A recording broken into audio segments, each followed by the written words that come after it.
Good to be here and to see so many people. Wow. I feel honored. It's always a pleasure to exhibit here and with the other artists that are featured, as well as all the artists in the other room. This is something, it's special place. Now, where to begin? Well, imagine a white canvas, maybe 4 feet by 4 feet or 4 feet by 5 feet, or maybe something smaller too. And I go at it with no real thought in mind. I just start. And sometimes it's a horizon line that's left and developed, or maybe eliminated. And other times it's just a stroke here and a stroke there. And I'll go over the whole canvas with titanium white, and the pencil lines will get smeared in with some of that. But I then go back into it again. I sort of let the canvas speak to me as to what's happening. And then I may have a small brush in one hand, a larger brush in another hand. Probably in the small brush there's some ultramarine blue or phthalo blue mixed with burnt umber, raw umber. And I'll start making some gestures and some marks and start making some of the shapes. And then the white comes in and it goes out, and more line comes in, more color comes in, and then it goes out. It's a back and forth thing. It's an emotional thing on my part. I don't know how else to describe it. My background is originally in abstract expressionism, and I have a love for the landscape. It just constantly moves me. Got up this morning and the full moon was setting on the St. George River, where we have a place in South Thomaston. And earlier last week, I was out on the river several times. The colors are wonderful. It's been a long, slow fall. I know we need more rain. Well, we've had some rain, but even those days are kind of nice. Not the wind. It's hard to kayak in the wind.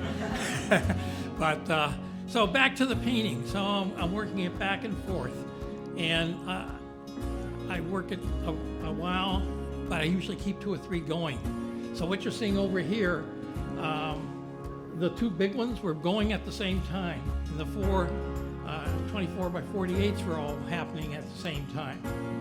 So as I'm working on one, I'll take it so far, I'll move to another one, move back. There's some over behind us here of some of the autumn feelings. I'm very much impressed by the seasons. And an essay that Lisa wrote recently, and some of you I'm sure have read it, about white. I use a lot of white in my paintings, as you know. And white is an open, and it opens us up, I think. Lisa's got good words for this. Read that essay if you haven't. It's wonderful. I'm not going to quite quote it here, but in my work you'll see a lot of white spaces or low-key spaces. It might be the sky, it might be the foreground. But sometimes that white is also positive. It's not always negative space, but it does sometimes set off some of the dark forms and the other forms that I'm using, the shapes. So I find that exciting. Just as I find the changes of seasons, we really need a change of season, and we have it here. Oh, sure, sometimes it's maybe too much rain or a little too much snow or too much heat in the summer, but it's worth it because I think it brings out more feelings and understanding of where we are and what we're about. I find beauty in all these changes of seasons, and that influences my work. Not directly. I take a lot of photographs, but I don't use photographs for paintings. Oh, yeah, I do use this little camera sometimes. I'll be working on a painting or a series of paintings, and I get to a certain point and it's not complete, but it's maybe 2/3 done, 3/4 done or something, and I want to get out of the studio. But this is a technique some of you might use or might want to use now. I take pictures of it. So when I go out, well, my studio in Maine is the next room. At home, it's down the road several miles, not several days. And in any case, get away from the painting But then I can look at the images I've taken, and that helps me reflect on what I might want to do when I attack that painting the next time. And I assure you, sometimes I do attack the painting. As it just, I'll paint out a whole area and start over again. And I'll push the paint around. I destroy brushes, but that's part of it. And once in a while, even my fingers get in there. And it is some finger painting, but not a normal thing, but it happens. And I'll go back and redraw some areas. I'm looking for feeling, emotion, expression. And I hope that is in the viewer, that they can get into the painting. My paintings, in a sense, are not finished.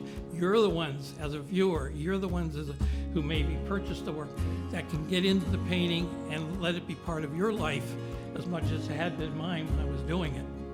So it's an emotional thing. It's somewhat abstract, and some of them get a little more conventional or representational, I should say.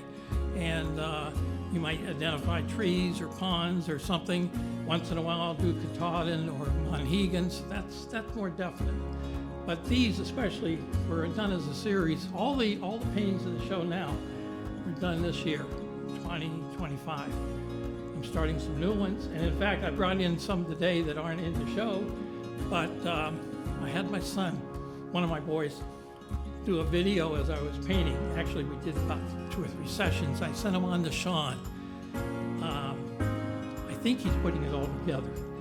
I just gave him some real raw material, but you'll see, I guess you'll see me in action.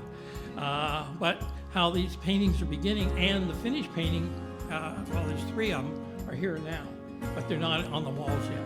That's future, something for you to do later. And again, it's a pleasure. And with Kevin and Emma and Sean and Jesse and the whole crew here, it's a wonderful environment. I thank you all for coming, not just for me, but for everybody else, the other artists, and supporting them. Again, thanks, and enjoy the show.